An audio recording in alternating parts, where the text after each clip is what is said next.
பூங்காற்று திரும்புமா அடுத்த வர எபிசோடில் பார்த்தீங்க அப்படின்னா இந்த மாதிரி ஆனந்தி வந்து தன் கனவுல வந்ததெல்லாம் பார்த்தீங்க அப்படின்னா அவங்க ஃப்ரெண்டு கிட்ட போய் சொல்லிட்டு இருக்காங்க. இந்த மாதிரி ஏதோ ஒரு கை வந்து என் கழுத்தில் மாலை போடுது, அதுக்கப்புறம் தாலி வேற கட்டுறாங்கன்னு சொல்கிறாங்க.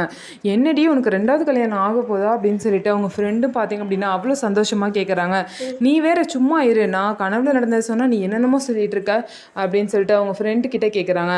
அதுக்கப்புறம் அவங்க கையெல்லாம் எப்படி இருந்துச்சு அப்படின்னு சொல்லி கேட்கும்போது அவங்க கையில் நிறைய மோதிரம் போட்டிருந்தாங்க, பிரேஸ்லெட்லாம் போட்டிருந்தாங்கன்னு சொல்லிட்டு ஆனந்தி வந்து சொல்கிறாங்க.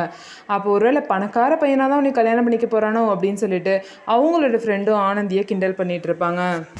இன்னொரு சைடு குமரனோட தங்கச்சியை பார்த்தீங்கன்னா ஒரு பையன் வந்து மிரட்டிட்டு இருப்பான். இந்த மாதிரி நான் வீடியோ வந்து நெட்டில் விட்டுருவேன், நீ ஒழுங்காக நான் சொல்கிறது கேட்கல அப்படின்னா நான் நெட்டில் விட்டுருவேன் அப்படின்னு சொல்லிட்டு அவங்கள பயமுறுத்திட்டு இருப்பான். நீ என்ன வேணாலும் பண்ணிக்கோ, உன்னோட இஷ்டத்துக்கு நான் வந்து பயந்துட்டு இருக்கணும், நீ சொல்கிறதெல்லாம் கேட்கணும் அப்படின்னு சொல்லிட்டு அவசியம் இல்லை, உனக்கு நினச்சதை நீ பண்ணிக்கோன்னு சொல்லிட்டு குமரனோட தங்கச்சியும் பார்த்தீங்க அப்படின்னா ரொம்பவே தைரியமாக பேசுகிறாங்க.